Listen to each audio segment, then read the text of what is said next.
Right, hi again. It's me, and today I'm going to be working in acrylics. Um, I'm using SAA acrylics because I like them. Um, I'm not tied into the SAA. I'm a member, but I get their stuff because I like it. No other reason. I've got titanium white, lemon yellow.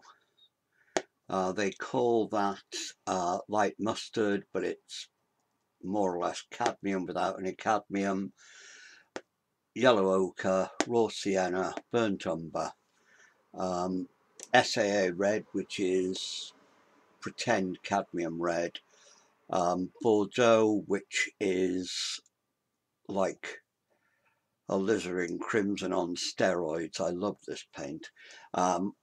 French ultramarine, and a cheap, well, not a cheap version, but it's very similar to cobalt blue. So I've got two yellows, one warm, one cool, earths, two reds, one warm, one cool, and two blues, one warm, one cool, and that's what we do. Yeah, that's my usual palette. I've got a big pile of brushes, which I'll put over here underneath the camera so I won't be working in front of you. I've got my magic pot with two insides, one with cleanish water, one for cleaning brushes in. I've got a huge thing of kitchen towel. One thing, well, one of the things I can't be without. It's brand new, so I'm having to open it, sort of. More trouble unwrapping my paper towels than I do painting my pictures. Never mind. Right, there we go. That's a lump of paper towel in my hand. I've got a very, very cheap painting board from the works, but they work perfectly well. They're triple primed. They've got a reasonable surface, canvas boards, and £1 for 3 or something like that. You can't go wrong. For working on acrylics, or working in acrylics, I mean the acrylic itself covers it completely, so even if it's not museum quality now, by the time it's covered in several layers of acrylic paint, it will be. So what I'm painting today is a composite landscape that's actually 3 different photographs. If you look carefully, you can tell. I'm doing a workshop on Friday. We'll actually be working in oils then, but I'm doing a sort of practice in acrylic, plus I want to get a painting done. I've been fiddling with oils, and I've been fiddling with watercolours, and now I want to get something done quickly. So we've got a very nondescript sky in the picture. We've got a photograph of Eiffel, the English people call it the Rivals, a range of mountains on the Llyn Peninsula. This is also a picture on the Llyn Peninsula, but it's of a farm on the top of the mountains somewhere. You can't actually see Eiffel from there where I am. It's down that way somewhere. But what I've done, because I'm working in I'm going to be working in tones on Friday, is I wanted a far distance which is fairly hazy and low contrast. I wanted a middle distance which is fairly silhouetted against it, and I wanted a foreground which is just bright. Now that's one colour, the sea is one picture, the sea is a different picture, and that is another picture. The sky is from several different pictures, but there you go. I like playing around in Photoshop, and it's handy when you can't find exactly the right picture to paint, if you can make your own. Right, there we go. So, got the paints ready, I've got that ready. I'm going to do a very quick sketch, basically. Now do it a bit lower.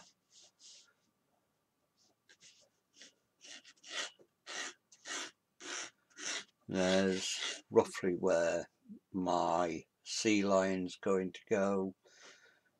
Put my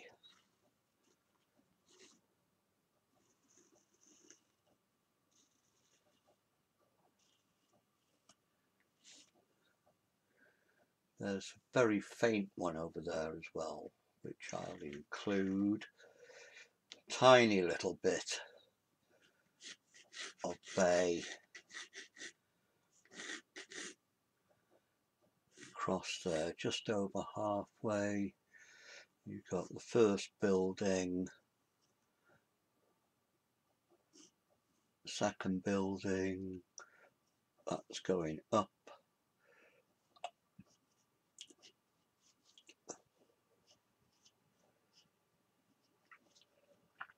A little there. We've got a fence going along there. We've got this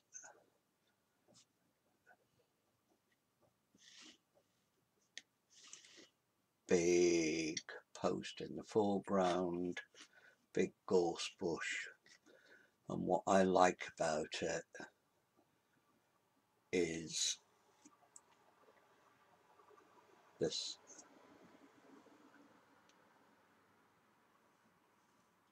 what the original picture's all about, this hedgerow, which you get all the time on the Flint Peninsula, of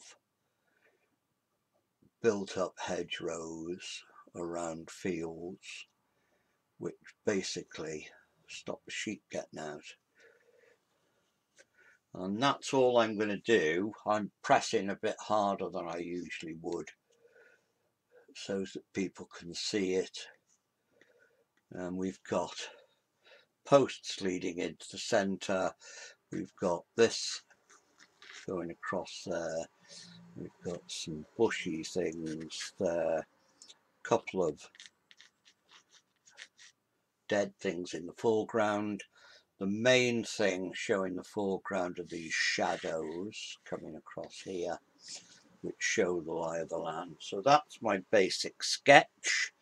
Now I'm going to start laying in some colour. I'll use a reasonably sized flat. Coffee, can't do without coffee. And I'm going to start with the furthest distance, which is the sky. Say it's fairly nondescript, but I shall brighten it up a little bit, make it a bit bluer. Incidentally, my palette is a piece of greaseproof paper on a piece of cardboard. If I finish, when I finish, I can either scrape the paint off and throw the paper away, or just if it goes hard, just throw it away. I've got a spritzer here, a little spritzer bottle, which I can blast the paint with if it starts to go off before I want it to on the palette. So there we go. I've got lots of white, lots of blue, a bit of water.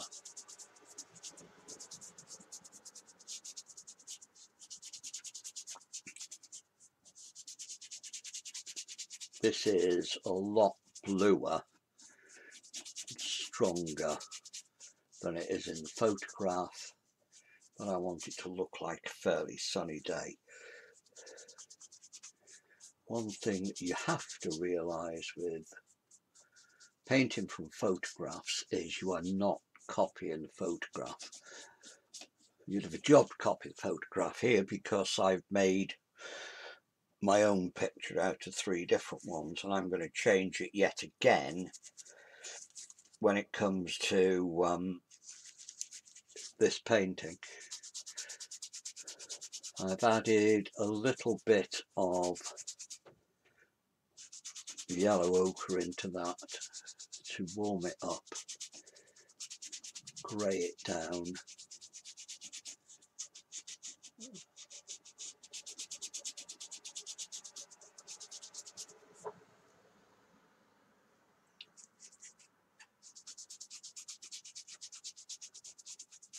Just to knock it back a little bit, adding more white as I get towards the horizon. Fade it away.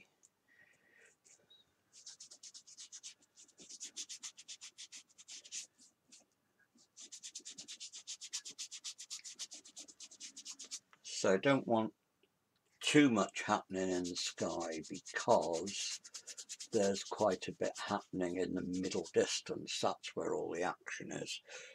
So I want a fairly nondescript sky, a fairly nondescript foreground, which will draw the attention to this bit in the middle where all the action's happening. So there.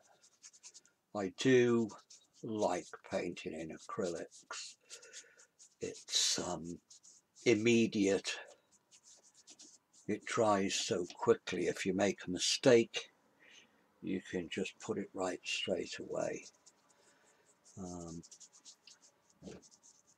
You can go thick or thin. You can use it like watercolours. You can use it like oils. You can do anything you like with it. And I do like using SAA paints. Well, I think they're good value for money, because these are professional quality. You don't use that much of them, and they mix beautifully. They'll mix with other things. I very often use them with System 3 or Galeria, whatever you call it, Krilla, all sorts of stuff mixed together. And there we go. I'll leave that for now. I might put something more into it, but it's just to knock it back a bit. Now, this bit over here, I want to knock into the distance. We'll use some of the blue that I've already used, add tiny weeny bit of this crimson, which will, it's so strong. I've used the tip of a brush on there and it's just makes me smile every time.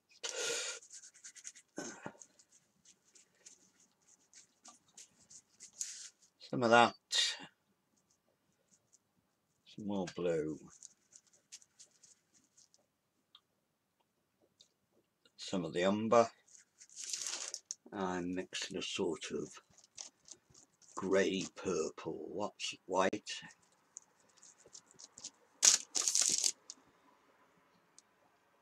And now we have a sort of grey purpley colour. Okay, in we go. Fairly thin paint.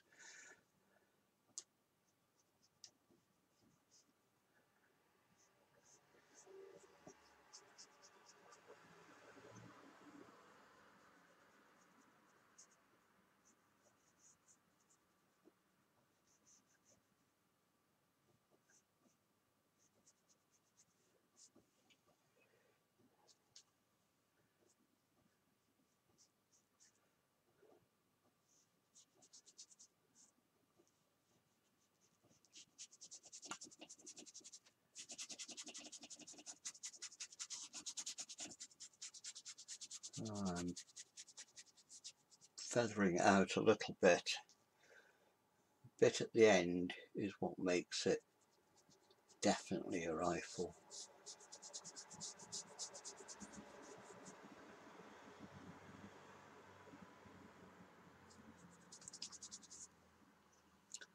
A little bit more water, spread it out a bit, and I just want that more or less in silhouette.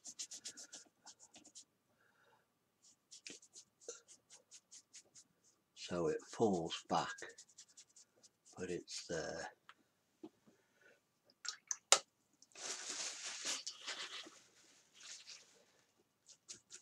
Put this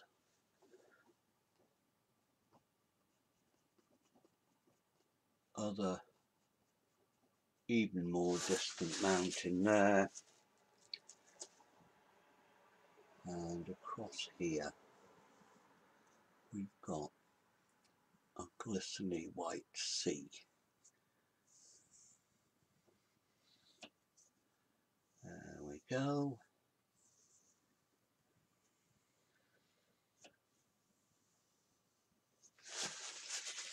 Middle bit. The only bit I'm really taking any trouble over here is this end bit.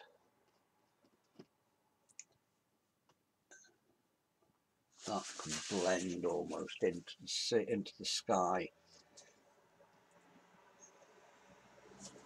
I'm not sure it's there, but this little bit at the end is what makes this. Anybody who knows the place would shout at me if I didn't get the end right. Little pointy bit, and then it drops off the edge into the sea. A little bit more water just to spread it out even more to get the contours right. Pointy bit here. Don't know why I'm worrying actually. People will shout at me anyway because I've moved them about 15 or 20 miles up the coast.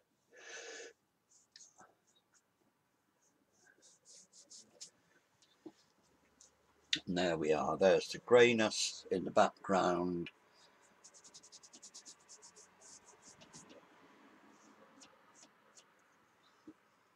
Put some little lighter areas.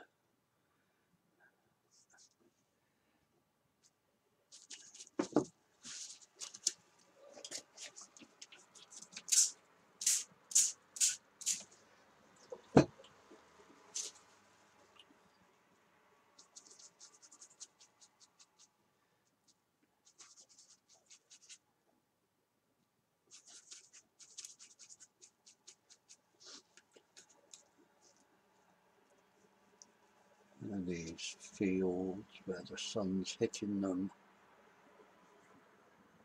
Still very, very faint in tone.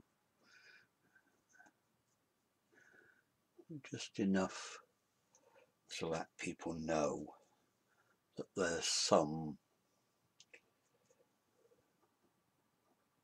depth.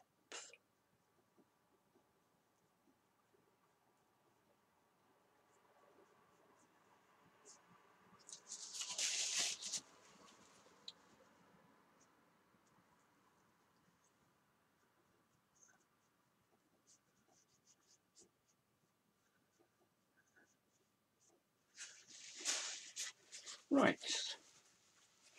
that will more or less do for now. I'm going to put a little bit more ochre and white into that bit where it's coming down.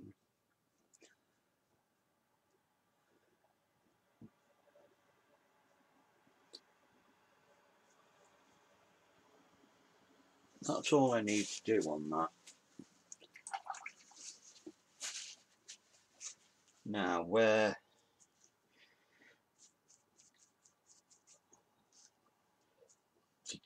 sky is coming, the sea is coming across. I'm mixing up a lot of white, a tiny bit of blue. I'm just going to drag the sea across there.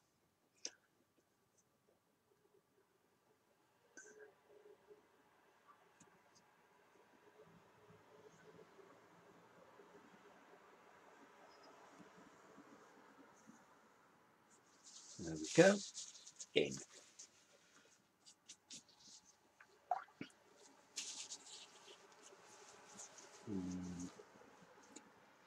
Just where I've gone over that.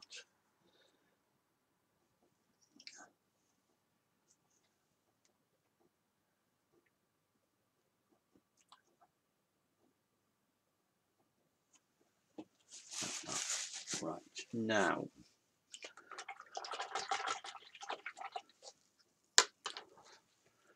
going to use a softer brush now.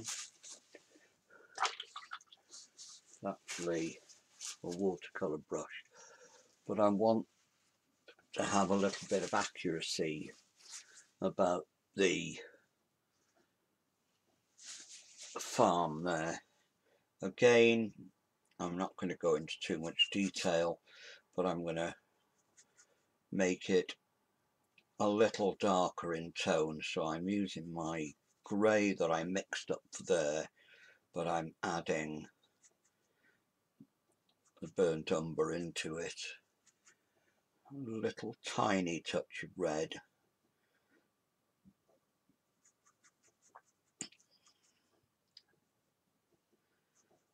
To darken it up, and that'll do for now.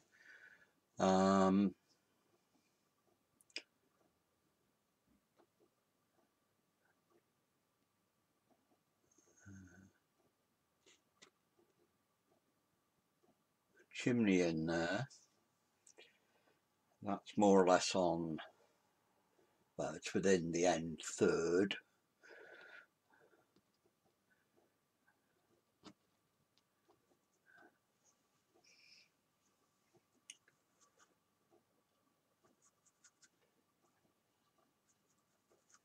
This darky colour.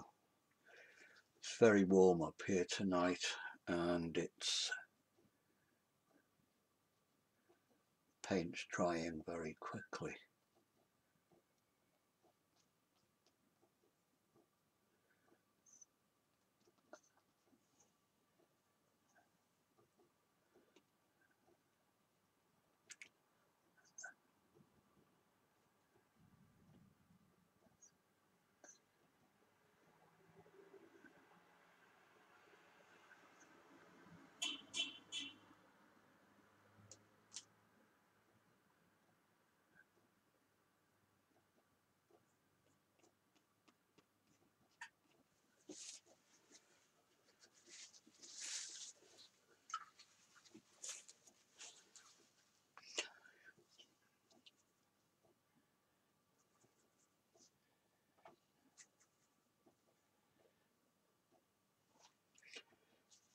Trying to keep this paint nice and thin. Well, not thin, nice and spreadable, for want of a better word. I'm still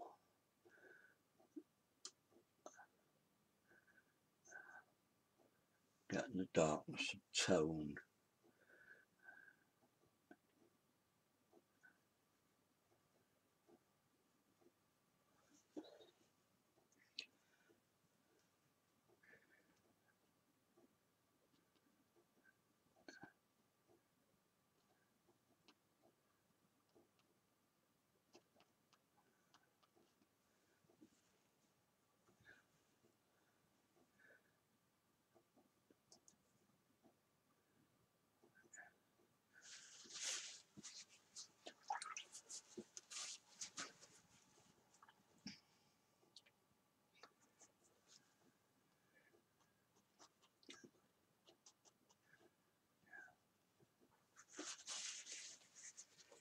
Now,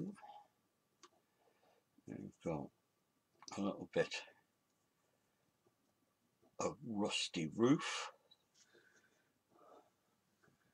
It goes quite a long way across.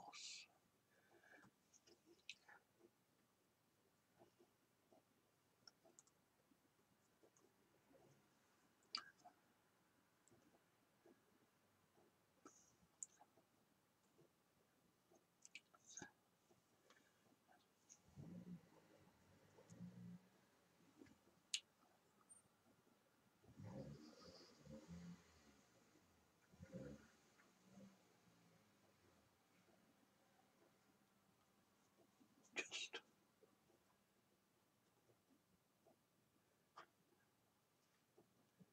in that rusty colour in there, purposely juxtapose that with the greens above it so that it jumps out a bit more. Then we've got a little bit of the tail end of a building which comes up into it. No detail, I'm just doing shapes. They're not exactly the same as on the picture, but that doesn't really matter because this is my picture. It's not a copy of a photograph.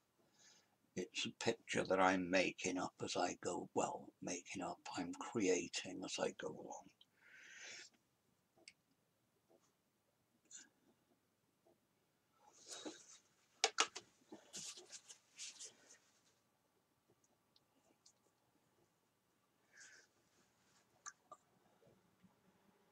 Along there. More of the grey. What we're trying to get is this being more or less all the same tone, even though it's different colours.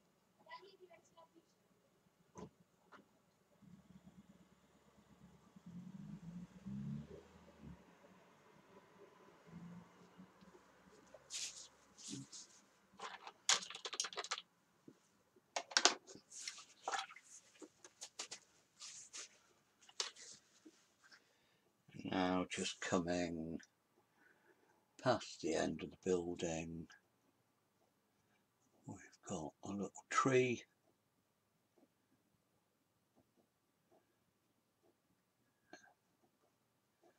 And then we come into this hedgerow going across here. Very greeny grey.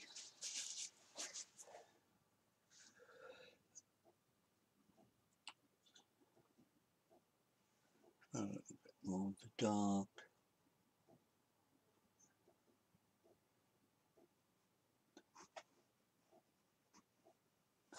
There's that.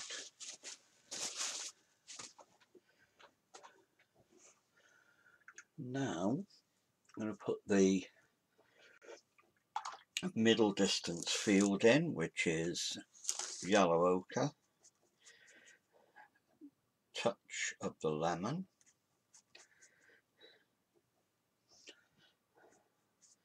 touch of ultramarine, a bit more of the ochre.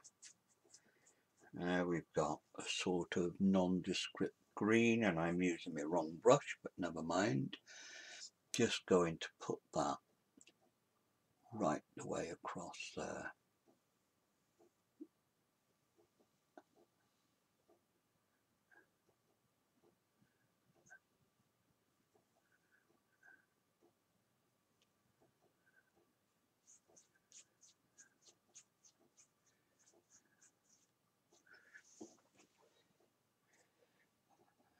White in the background, give it a bit more covering ability. I'm not going to do much detail there because I want it to fall back.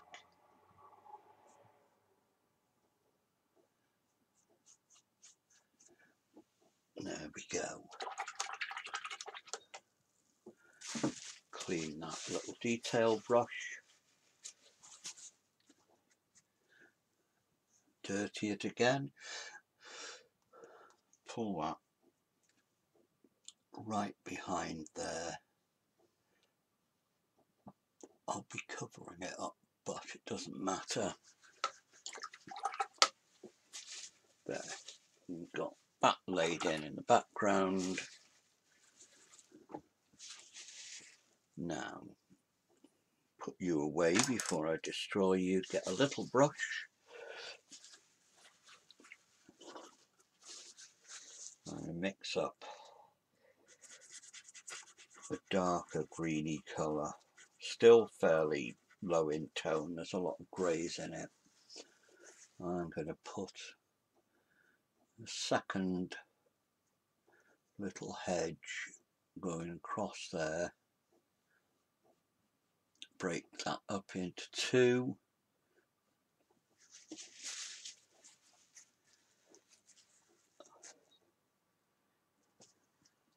Give it a bit of interest. I'll put some darker bits. Doesn't need to be one colour. Oops.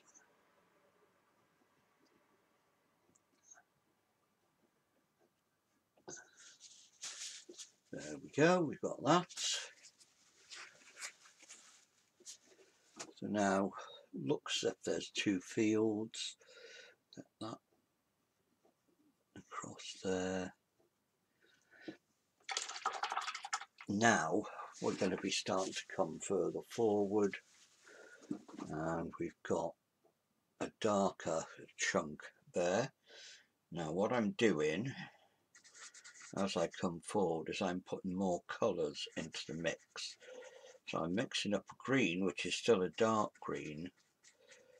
It's ultramarine, and the cadmium yellow colour, which is a lot more intense. And I'm going to lay that in more thickly across here. Go down.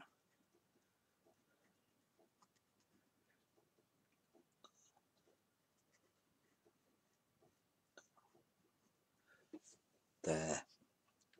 Put some more dark raw burnt umber and ultramarine. It's almost black under there. And take this right across here, a jaggly sort of line where the end of this foreground field comes.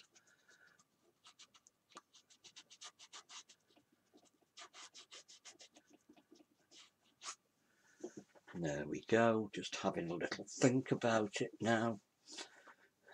Checking on my tones to make sure it's not all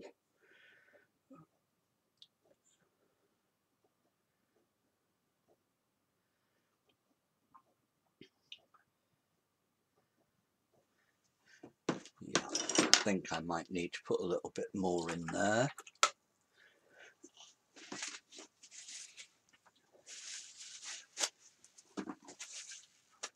Oops.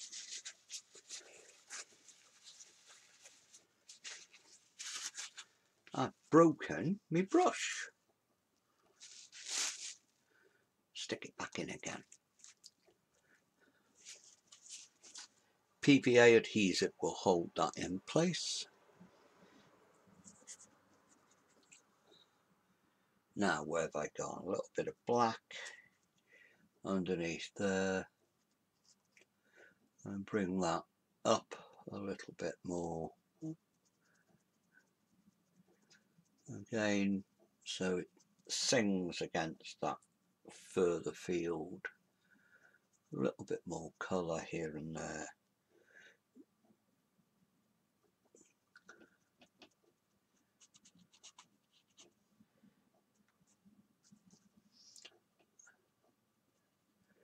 I'm not mixing this on the palette at the moment, I'm just mixing it with the brushes I put it on. A bit too much white going in there, but I can always add some more yellow to it. Bring it forward. Yellow comes forward, blue goes back.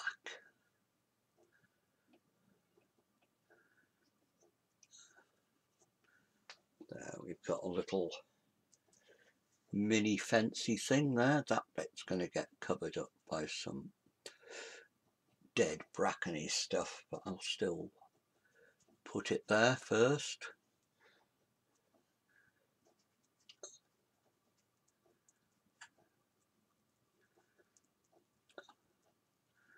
I'm just using ultramarine and blending it in to the paint that's already there while it's still wet.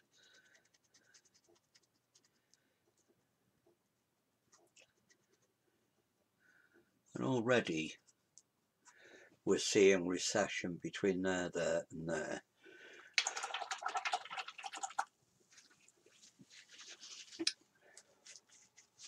And now I've got this. There's another hedge coming in here, which I will, it's more orangey, dead brackeny sort of thing, so I'll use the raw sienna, touch of cadmium ready colour, more of the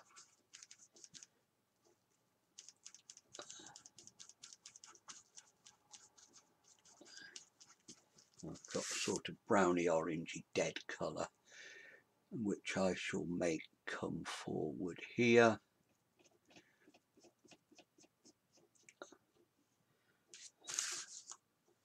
Brown underneath it.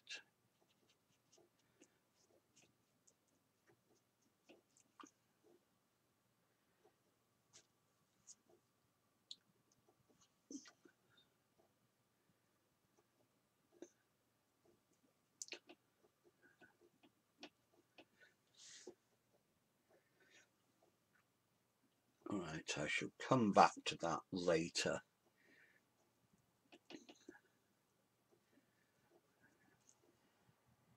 I'll try to put some pretty dark underneath it.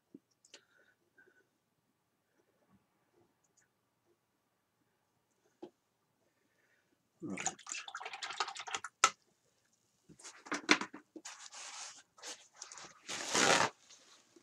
Paper towel.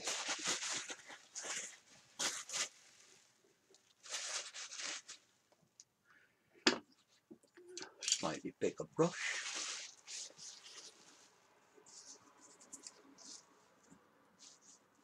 Putting a bit more of the light colour on that side of this hedge. It's not a hedge, it's a gorse bush.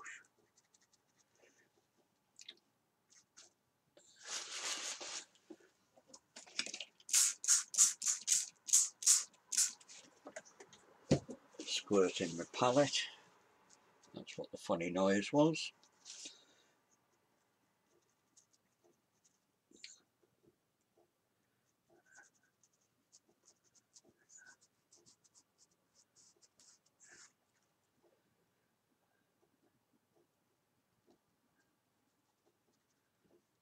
Over there. Now we're coming into the closest area. So what I'm going to do here, in that bit there, I did an underpainting of yellow ochre. What I'm going to do here is I'm going to use the cadmium colour and spread that on underneath everything else. Already that's coming forward because it's a much stronger yellow.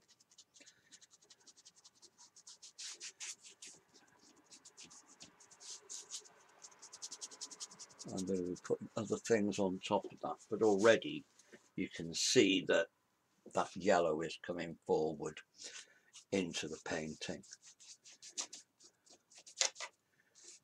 And there's still a little bit of the dark greeny colour on my brush, so it's taking some green colour to it there.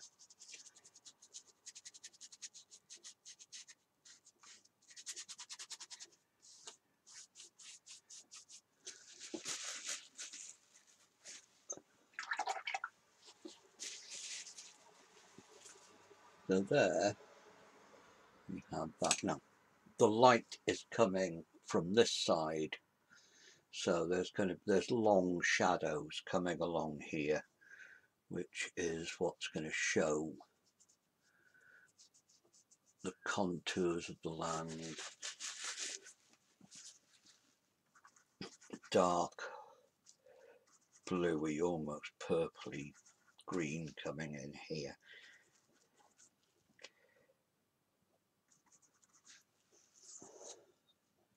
And there's a huge big dark bush which is here somewhere.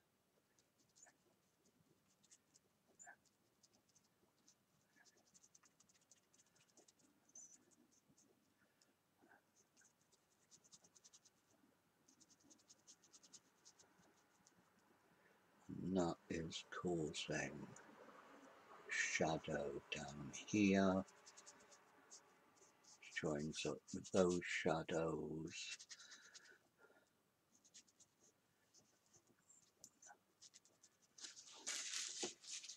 Now, that tone and that tone are far too similar, so I'm going to have to knock that one back a little bit.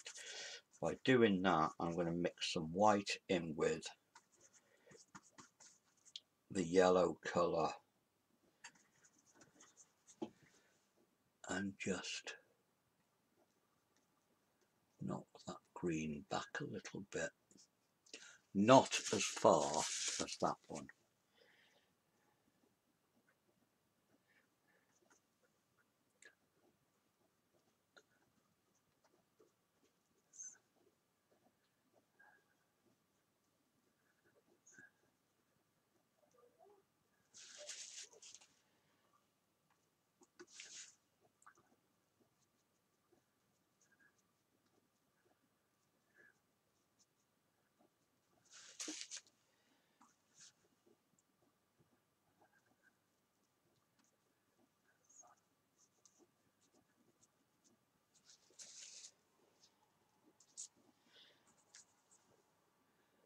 Shadow underneath it.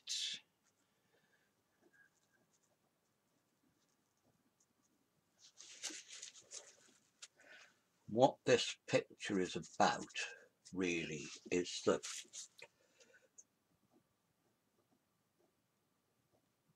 light coming across here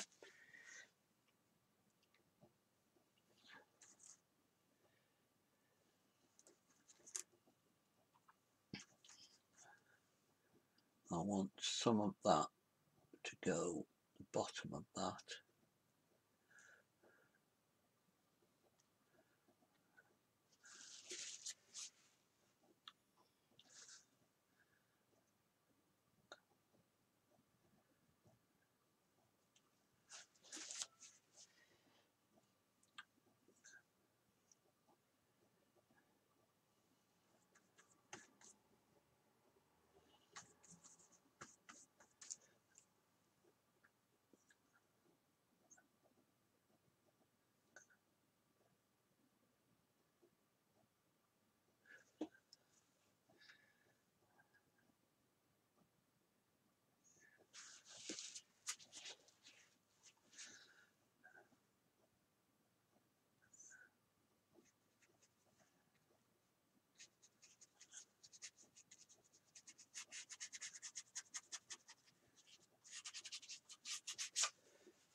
Now I've gone quiet because I'm thinking.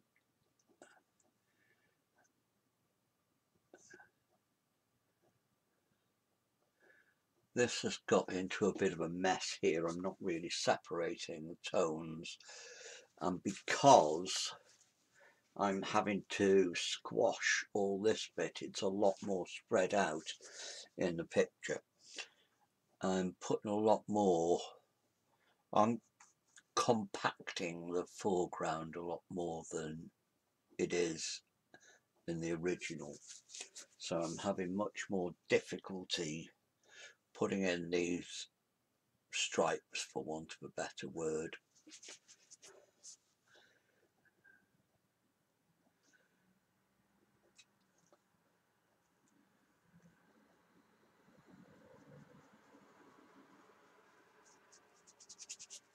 I think what I'm going to do is do a bit more on this field itself and then come back to that bit when it's drier.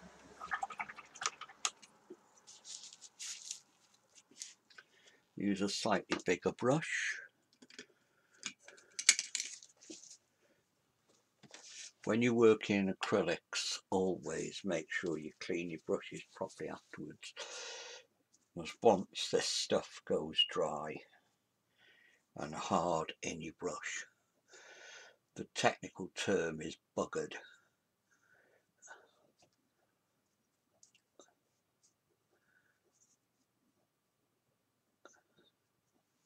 Because most of the things that you can use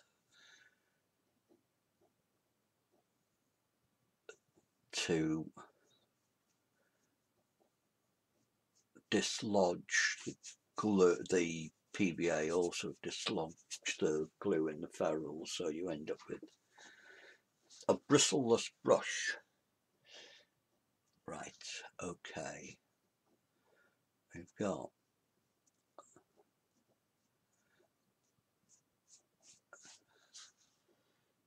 very strong light coming in this way.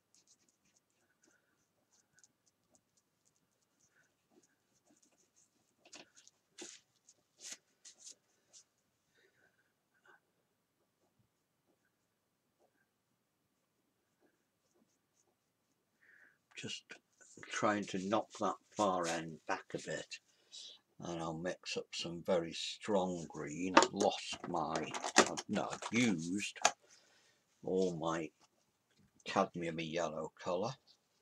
Put out some more. Cup of coffee.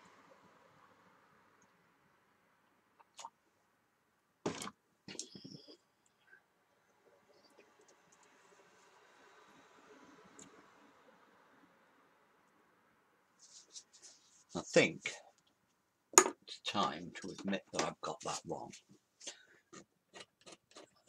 Scrape it back.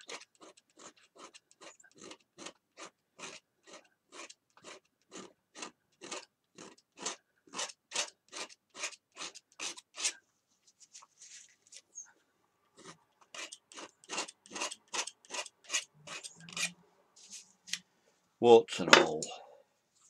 Now,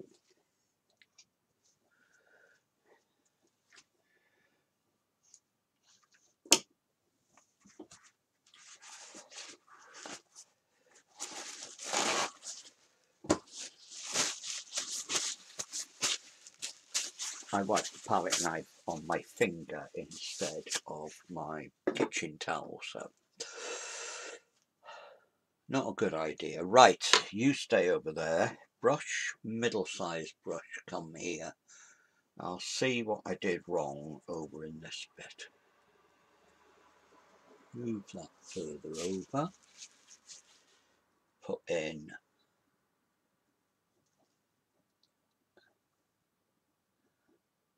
this bit which goes across there. Some sunshine coming in on it.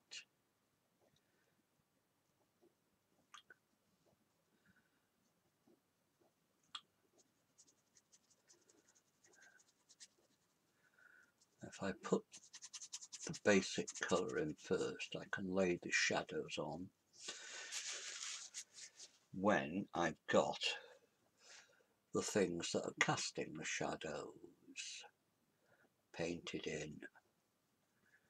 Right, that big thing is slightly in the wrong place. There's not much I can do about it now.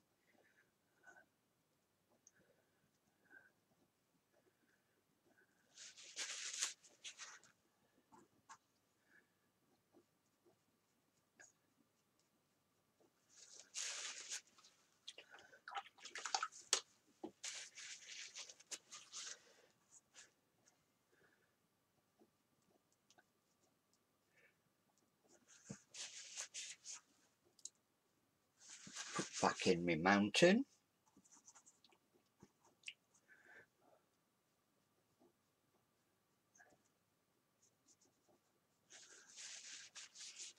Put back in my sky.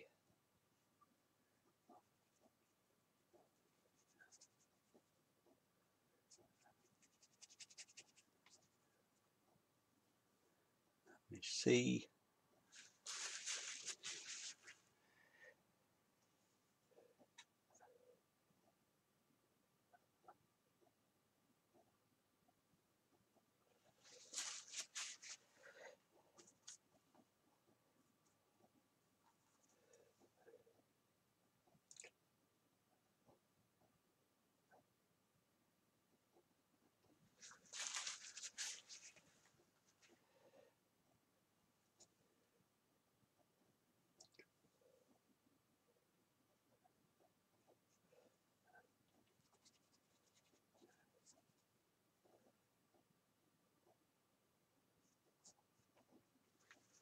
Right.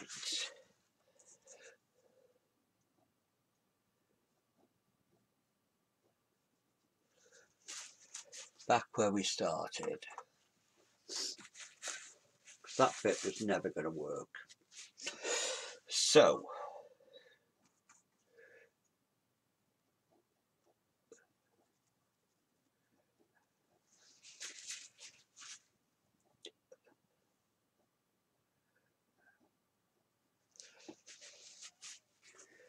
now,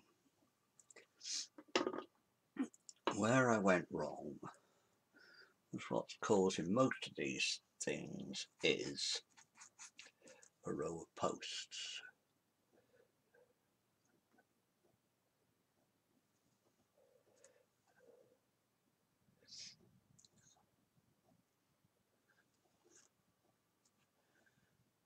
The big one is here.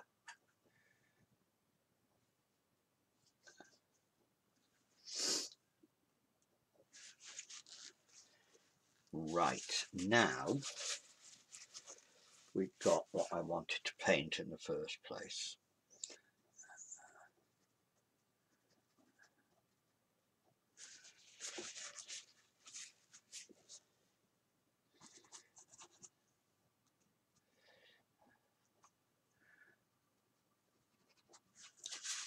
So knock that back, but I can bring it forward again.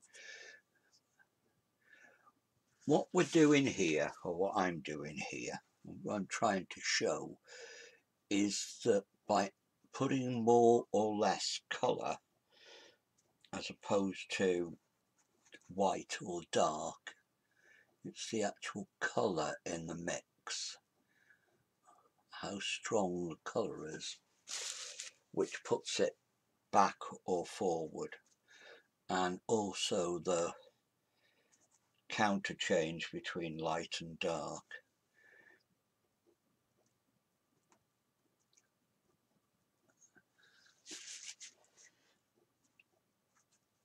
Hopefully you get a little bit more sense of that fading away over there now. what I'll do is I'll bring a little bit of the light field coming in there to knock that shadow back even more.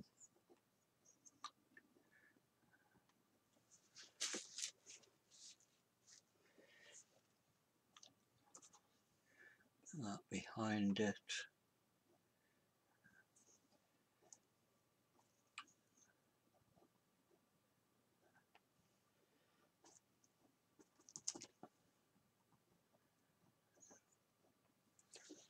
There.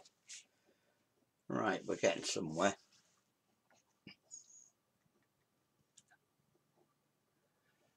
Because I'm wanting this to come further forward, I'm putting more and more of the yellow colour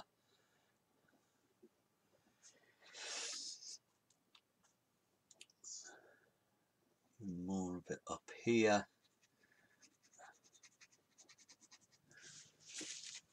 Now get the big brush out again and put bigger, bolder strokes coming this way. The brush strokes show the way the land, the form, the way the land curves. So it's coming down there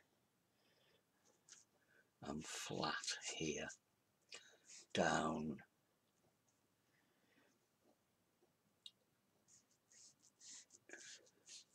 and flat,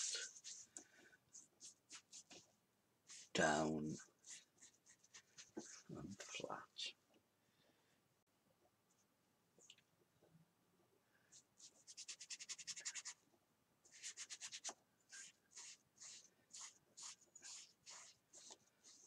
Here it's almost pure yellow, which is an underpainting, but that knocks everything else back now.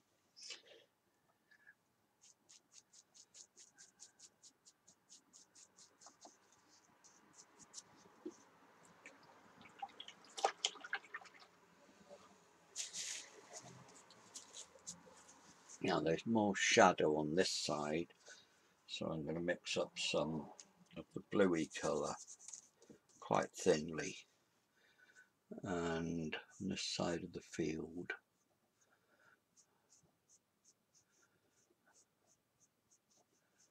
knock that further back, very gently blending this in while it's still wet.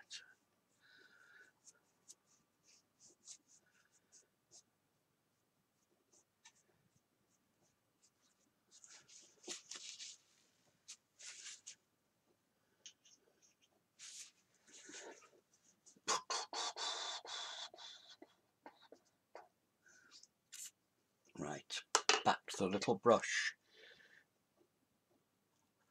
Some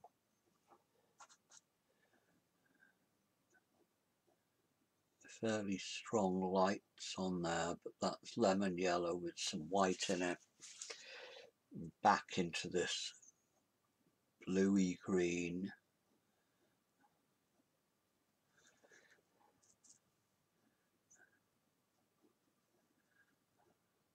The contrast there. Little bit of light heading through.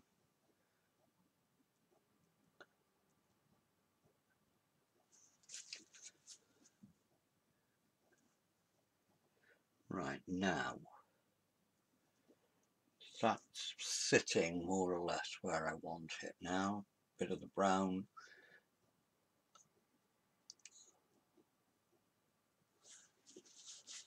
Now back to posts. And shadowy side. Get slightly taller as they come forward. And this one is big.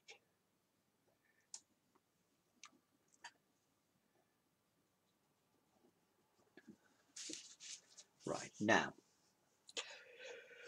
where those posts are, where's my little soft brush again? There. Yeah, that's more or less dry now. I'll get my little soft brush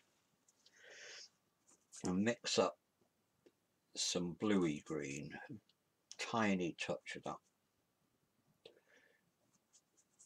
alizarin colour. I've got a sort of purpley green.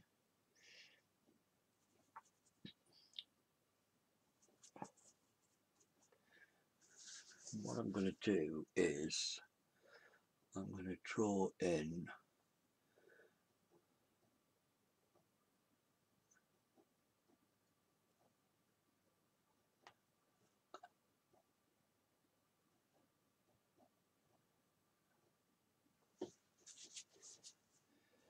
these shadows.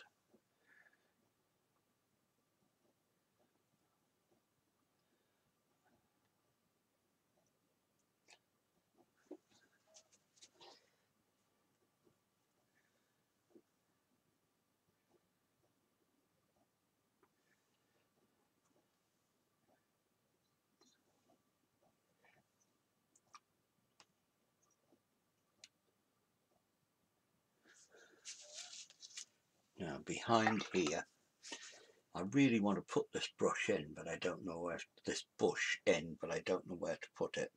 I think I'll make it smaller, but I want it there. Really deep green.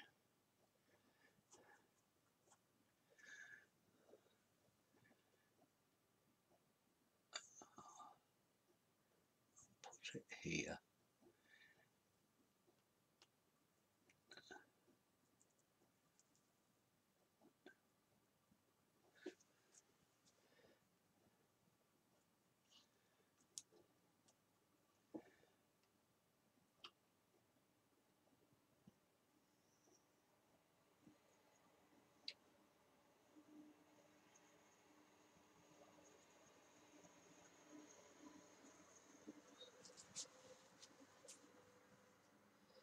It's almost black.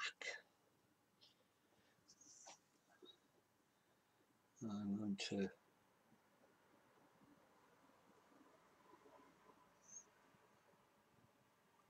bits coming off it, really dark ultramarine and raw burnt umber,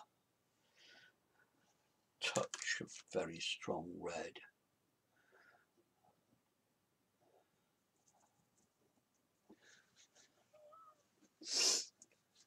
Right, I'll put some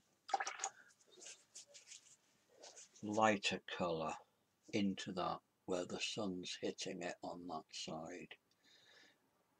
What I want to show is this contrast. That's not bad. That's not bad.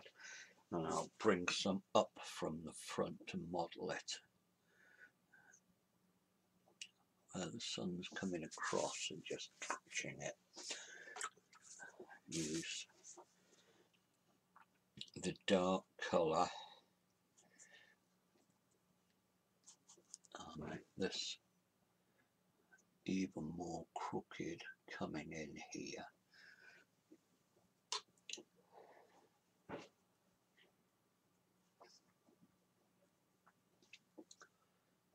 Yeah.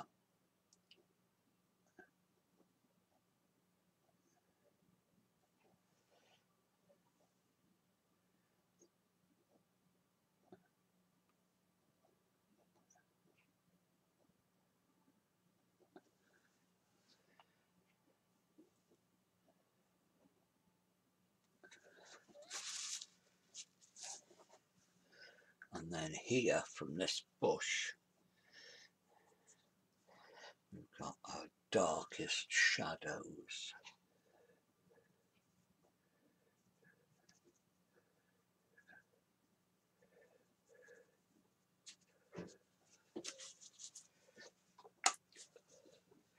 And also from stuff which is slightly off.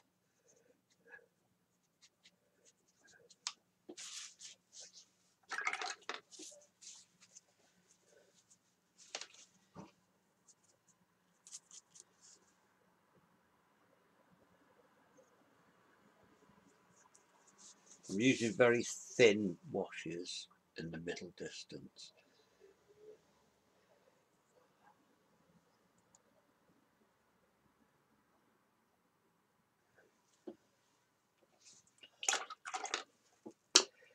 Thicker paint here where I've got that almost pure yellow. I'll put some blue, some strong green into it.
Right, getting somewhere now. I want really long shadows coming across here because it's late afternoon, early evening. If I remember, it was about 7 o'clock in the evening. Glorious tail end of a glorious summer's day.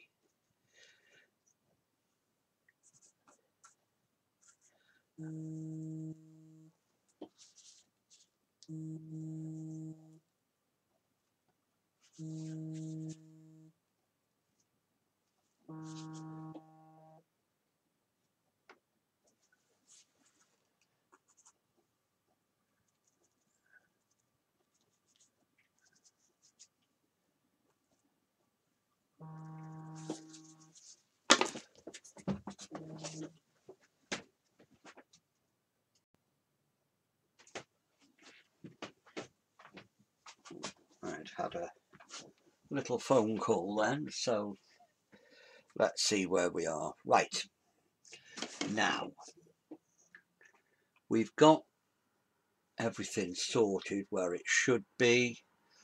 Some more lighter greens, the far side of this field.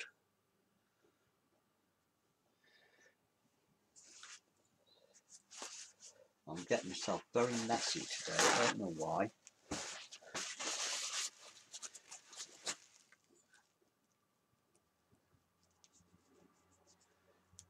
Got the light, but not quite so yellow as it is in the foreground.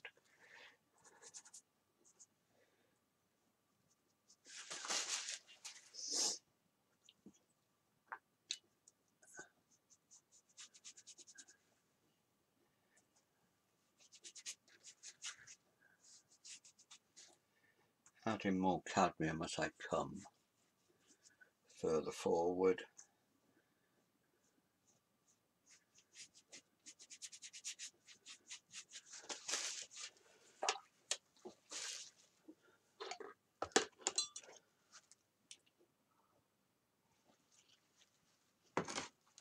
Which is quite good, this, because I can watch it, I can see it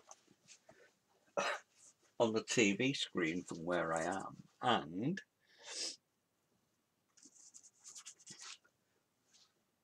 it saves.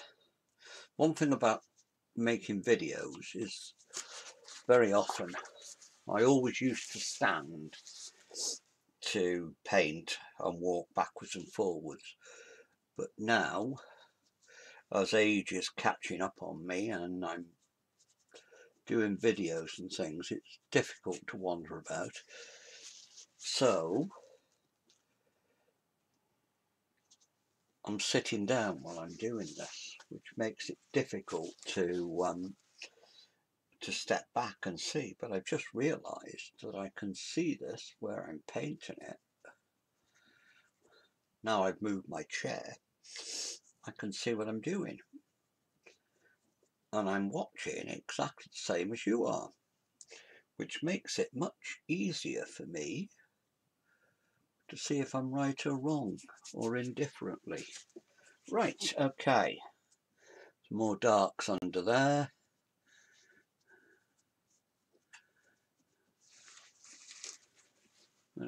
Put a little bit of detail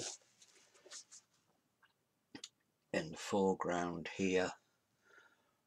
Some dead plants, don't know what they are.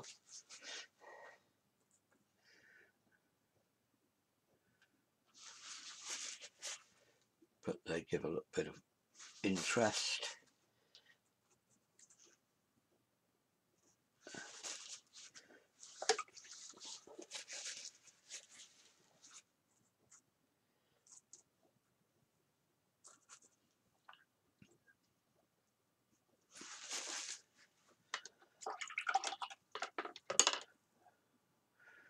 That looks like a very stumpy figure, so it's going to have to go.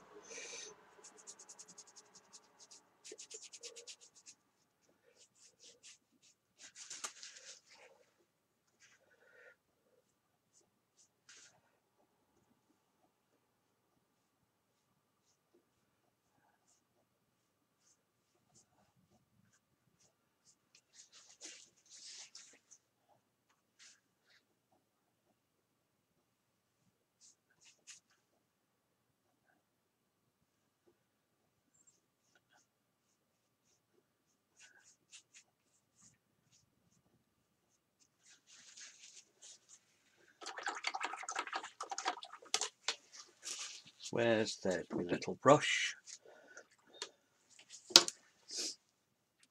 In fact, if I can find it, but I can't. Yes, there it is, little rigger. I'll use that. I'll mix up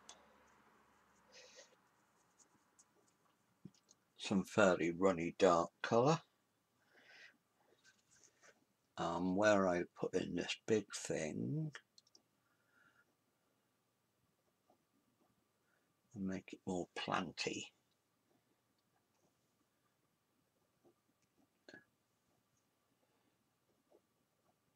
Light on one side,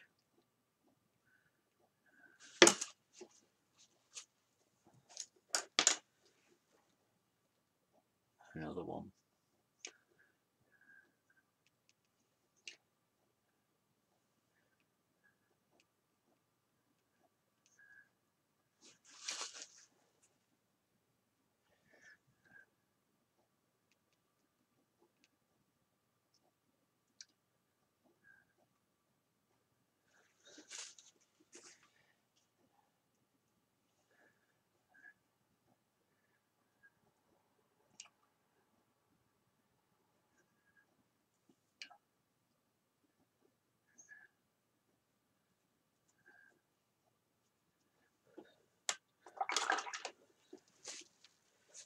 While I've got the rigger going, I shall get some, I'll treat it almost like watercolour. I'll mix some runny green,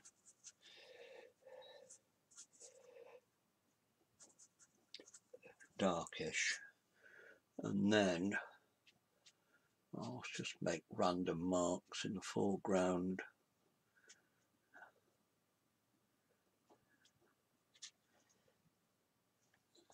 Shadowy bits.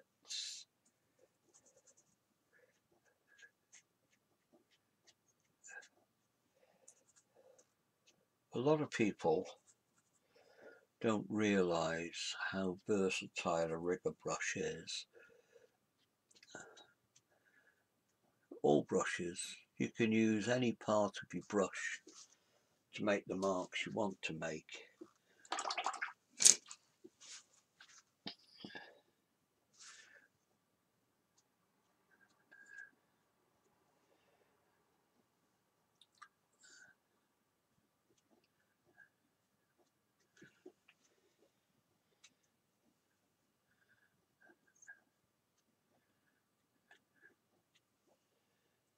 just using the side of the brush to flick in lights and darks, with the impression of bits of grass growing up here and there.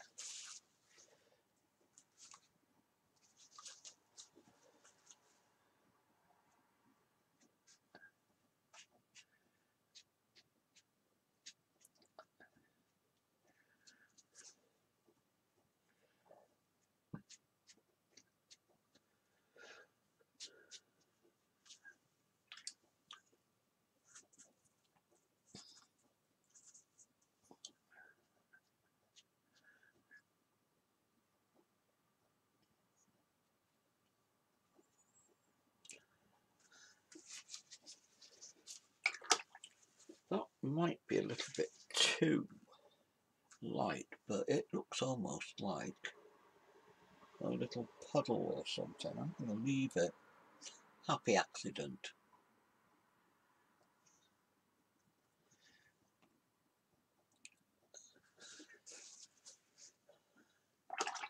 And while I've got the rigger, I shall mix up a nice dark, thin colour, burnt umber, ultramarine,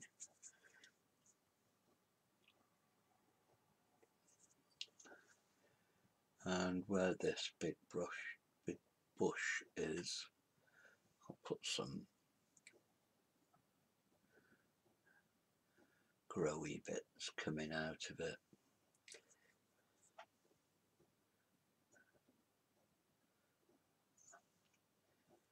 And the other one over here.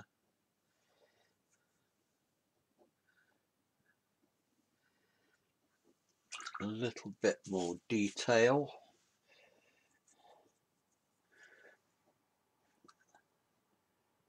In the farm. Nothing much, just picking out where the roofs are. A little bit of shadow underneath that red rusty thing.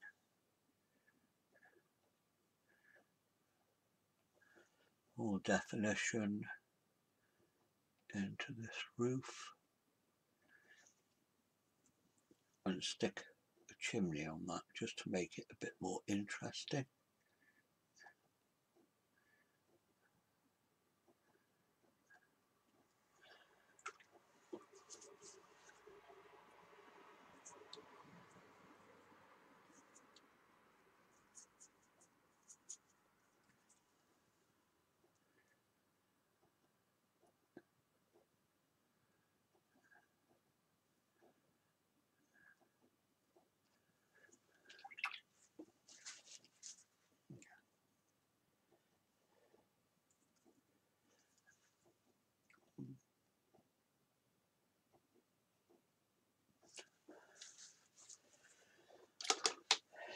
And in here, I'm either going to totally ruin it or not. I've got some creamy coloured blobs, which hopefully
Now, hoping I'm not ruining it, as I'm trying to create the illusion of sheep wandering about in this field.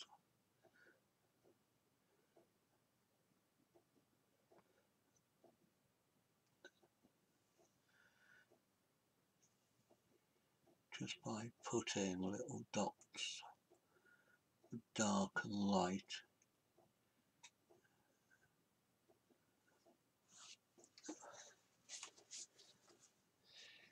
Not going to go anymore, just that big blob there.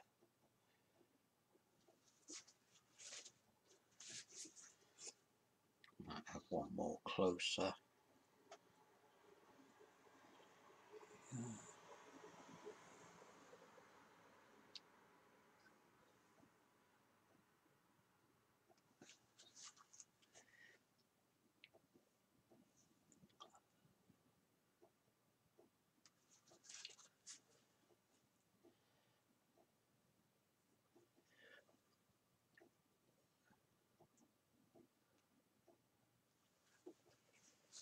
There, that'll do.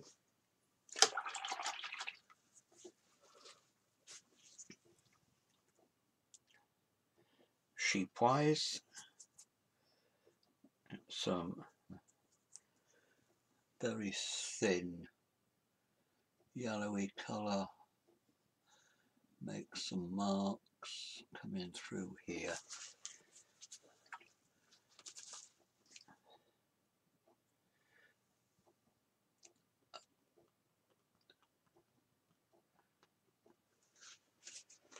Right, so I'm going to leave that.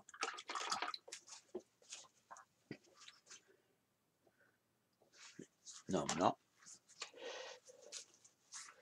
A little bit more definition into the fence posts, into my dark.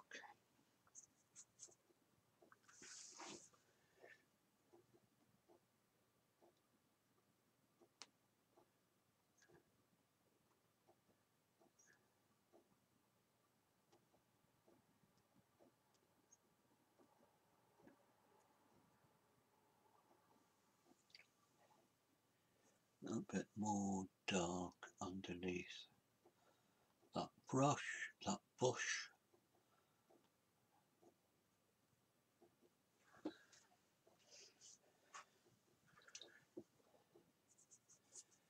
And nice, really dark slashes of grass coming out here, just to break up the lines.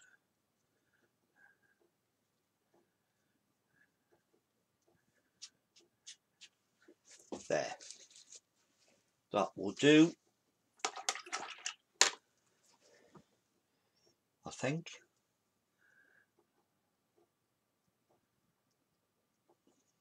Bit more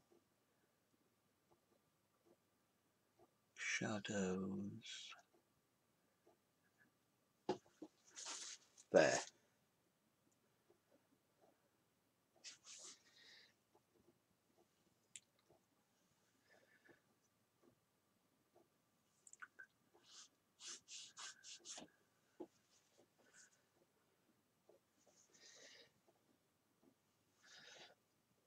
There's a little bit of sheen on me sea.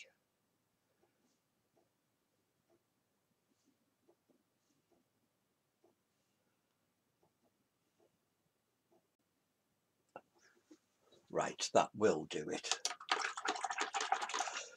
It's not meant to be a work of art, it's just demonstrating, hopefully, tones. You've got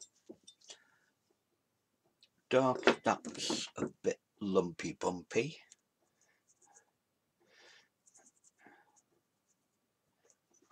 You've got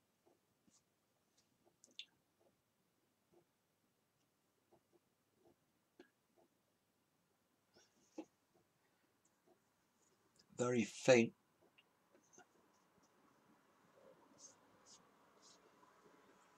grey tones far away,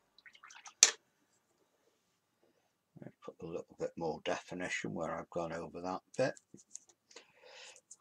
This is the bit where I usually ruin my pictures.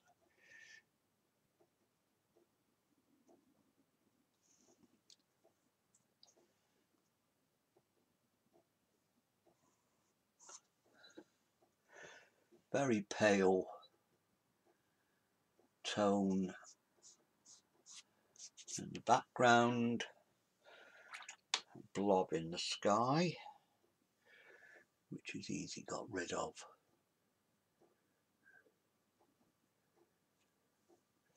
In fact, it's going to be easier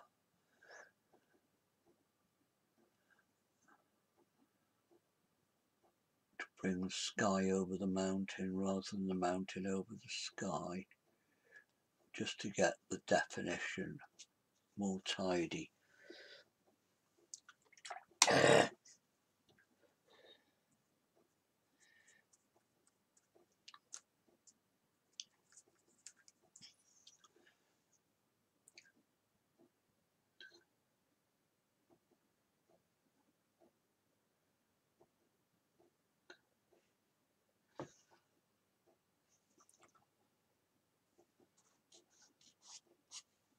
There.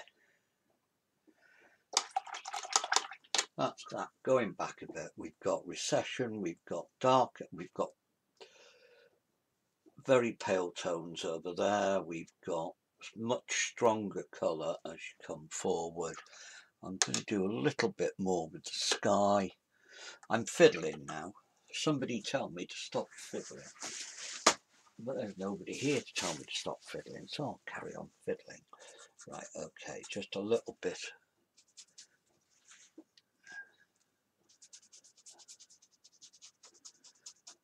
More definition, a little bit of cloudy shapes.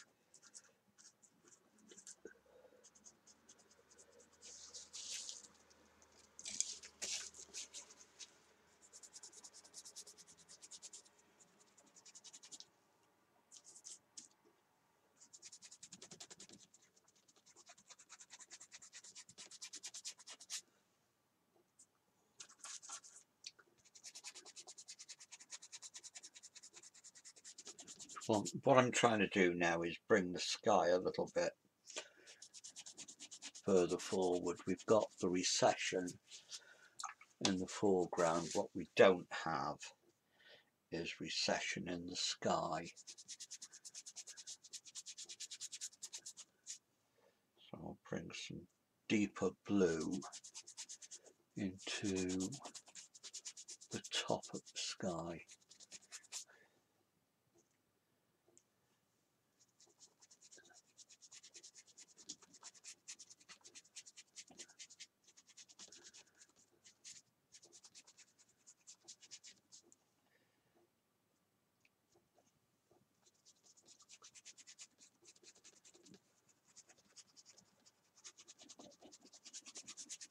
So we've got a little bit of a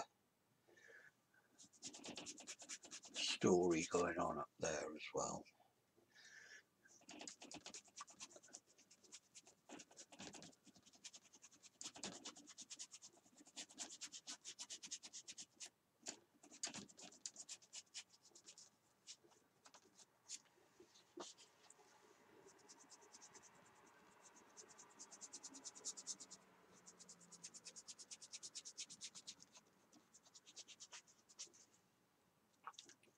Skies are fun.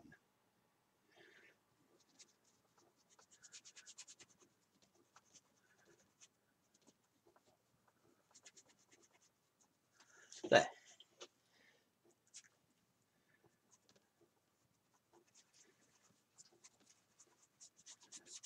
Stopped fiddling, put my brushes in the water, all of them, so they don't die. There. Right. Thank you for watching. Hope you got something from it.